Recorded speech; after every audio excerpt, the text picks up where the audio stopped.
Saving the Appearances, A Study in Idolatry by Owen Barfield. Chapter 7, Appearance and Hypothesis. According to Plato, there were three stages, or degrees, of knowledge. The first and lowest amounted to no more than observation. Since all that we perceive is continually changing, coming into being and passing away, this kind of knowledge grasps at nothing permanent and nothing, therefore, which can properly be called truth. At the opposite pole, the highest degree, which is the only one that can properly be called knowledge, is wholly extrasensory. It is the contemplation by pure intelligence of the divine ideas, and above all, of the supreme good. The union of these two, that is, of pure intelligence and sense knowledge, gives rise to an intermediate mental activity which Plato stigmatized as bastard, although he insisted on all his pupils studying it as preparation and a means to the true knowledge. This intermediate activity was geometry, or, as we should say now, mathematics. These three degrees of knowledge correspond with three different levels of astronomy. The astronomy of observation merely records the movement of the stars, the sun, the moon, and the planets, without attempting to account for them or reduce them to any system. From this we can rise to the second astronomy, which seeks to account for the apparently arbitrary movement of, for instance, the planets by supposing regular geometrical patterns to underlie them. By the exercise of this celestial geometry, we can render ourselves capable of rising eventually to the third and highest, that is, to the only true knowledge, which is an unobscured participation in the divine mind, or word, itself. The real wisdom, as distinct from its not wholly unworthy outcome in the permanent truths of geometry, manifests itself only to him who participates in however slight a degree in the pure and divine intelligence.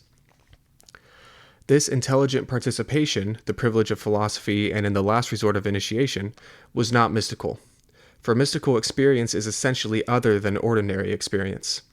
But the Platonic or Aristotelian participation, which was true knowledge, was simply the half-conscious participation of every man, the participation by virtue of which he was a man, cleared of the gloss and bewildering mutability which is plastered over it by the other approach, through the senses.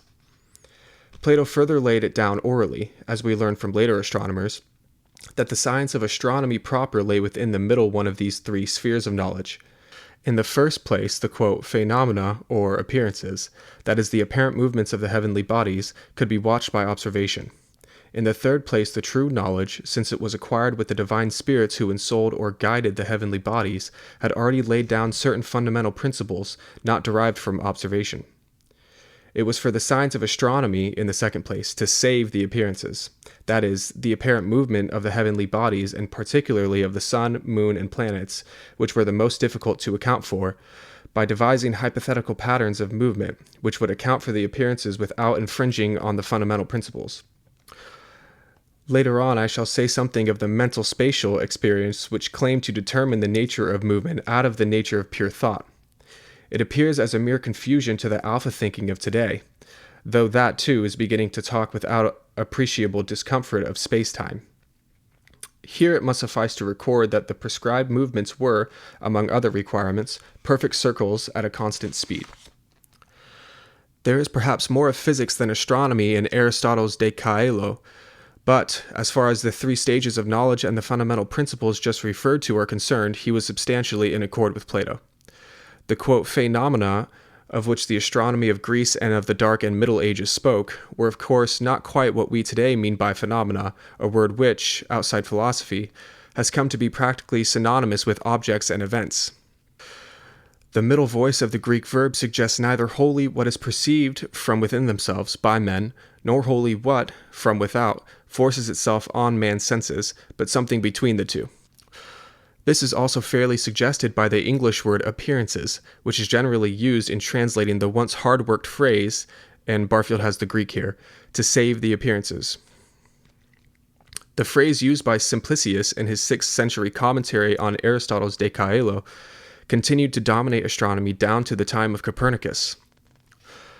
When we hear of saving appearances today, we are apt to think of a society hostess at a dinner party where something has gone wrong in the kitchen. It was not so in the 17th century. Although he spoke of God's laughter, Milton was not himself laughing at the astronomers when he wrote in the 8th book of Paradise Lost, quote, "Or if they list to try, conjecture, he his fabric of the heavens, hath left to their disputes perhaps to move, his laughter at their quaint opinions wide, hereafter when they come to model heaven, and calculate the stars how they will yield, the mighty frame how build, unbuild, contrive, to save appearances, how gird the sphere, with centric and eccentric scribbled o'er, cycle and epicycle, orb and orb. End quote. Nor was he suggesting that desperate expedients were being resorted to in order to save, in the sense of rescuing, the Ptolemaic system, which, incidentally, he had made the framework of his own poem. He was introducing a learned cliché. The same passage from Simplicius contained the Greek verb from which we derive the word hypothesis. The spheres and orbits by which the appearances were to be saved were normally hypotheses in the strict sense of the word, that is, assumptions made for the purpose of particular argument and by the same token not posited as true. A brief digression on the almost lost distinction between the word hypothesis and the word theory may not be amiss here. The Greek word theoria meant contemplation and is the term used in Aristotle's psychology to designate the movement of fully conscious participation in which the soul's potential knowledge, its ordinary state, becomes actual, so that man can at last claim to be awake. This is no guide to its present or even recent meaning, but it does emphasize the difference between a proposition which is hoped may turn out to be true and a proposition, the truth or untruth of which is irrelevant. The geometrical paths and movements devised for the planets were, in the minds of those who invented them, hypotheses in the latter sense. They were arrangements, devices, for saving the appearances. And the Greek and medieval astronomers were not at all disturbed by the fact that the same appearances could be saved by two or more quite different hypotheses, such as an eccentric or epicycle, or, particularly in the case of Venus and Mercury, by supposed revolution round the Earth or supposed revolution round the Sun. All that mattered was which was the simplest and most convenient for practical purposes, for neither of them had any essential part in truth or knowledge. Unless we realize, with the help of a little historical excavation of this kind, what from the epistemological point of view astronomy then signified and had signified for about 2,000 years, we shall not understand the real significance of Copernicus and Galileo. The popular view is that Copernicus discovered that the Earth moves around the Sun. Actually, the hypothesis that the Earth revolves around the Sun is at least as old as the 3rd century BC, when it was advanced by Aristarchus of Samos, and he was neither the only nor probably the first astronomer to think of it. Copernicus himself knew this. Secondly, it is generally believed that the Church tried to keep the discovery dark. Actually, Copernicus did not himself want to publish his De Revolutionibus Orbium, and was only eventually prevailed on to do so by the importunity of two eminent churchmen. The real turning point in the history of astronomy and of science in general was something else altogether. It took place when Copernicus, probably, it cannot be regarded as certain, began to think, and others, like Kepler and Galileo, began to affirm that the heliocentric hypothesis not only saved the appearances, but was physically true. It was this novel idea that the Copernican, and therefore any other, hypothesis might not be a hypothesis at all, but the ultimate truth. That was almost enough in itself to constitute the scientific revolution, of which Professor Butterfield has written, quote, "It outshines everything since the rise of Christianity, and reduces the Renaissance and Reformation to the rank of mere episodes, mere internal displacements, within the system of medieval Christendom." End quote. When the ordinary man hears that the Church told Galileo that he might teach Copernicanism as a hypothesis which saved all the celestial phenomena satisfactorily, but not as being the truth, he laughs. But this was really how Ptolemaic astronomy had been taught.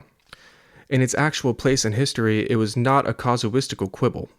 It was the refusal, unjustified it may be, to allow the introduction of new and momentous doctrine. It was not simply a new theory of the nature of celestial movements that was feared, but a new theory of the nature of theory. Namely, that if a hypothesis saves all the appearances, it is identical with truth. Geometry, applied to motion, produces the machine. Years ago, the Arabs had used the Ptolemaic hypothesis to make machines or models of the planetary system purely for the purpose of calculation. Our collective representations were born when men began to take the models, whether geometrical or mechanical, literally. The machine is geometry in motion, and the new picture of the heavens as a real machine was made possible by parallel developments in physics, where the new theory of inertia, in its early form of impetus, assumed for the first time in the history of the world that bodies can go on moving indefinitely without an animate or psychic mover. It was soon to be stamped indelibly on man's imaginations by the circumstance of their being ever more and more surrounded by actual artificial machinery on Earth. The whole point of a machine is that, for as long as it goes on moving, it goes on by itself, without man's participation. To the extent, therefore, that phenomena are experienced as machine, they are believed to exist independently of man, not to be participated, and therefore not to be in the nature of representations. We have seen that all these beliefs are fallacious. All this is not, of course, to say that science today conceives of nature as a machine or even on a mechanical model. It is to say that the ordinary man has been doing just that for long enough to deprive the phenomena of those last representational overtones, last enchantments, as Matthew Arnold called them, which still informed them in the Middle Ages, and to eliminate from them the last traces of original participation. In doing so, he has produced the mechanomorphic collective representations which constitute the Western world today.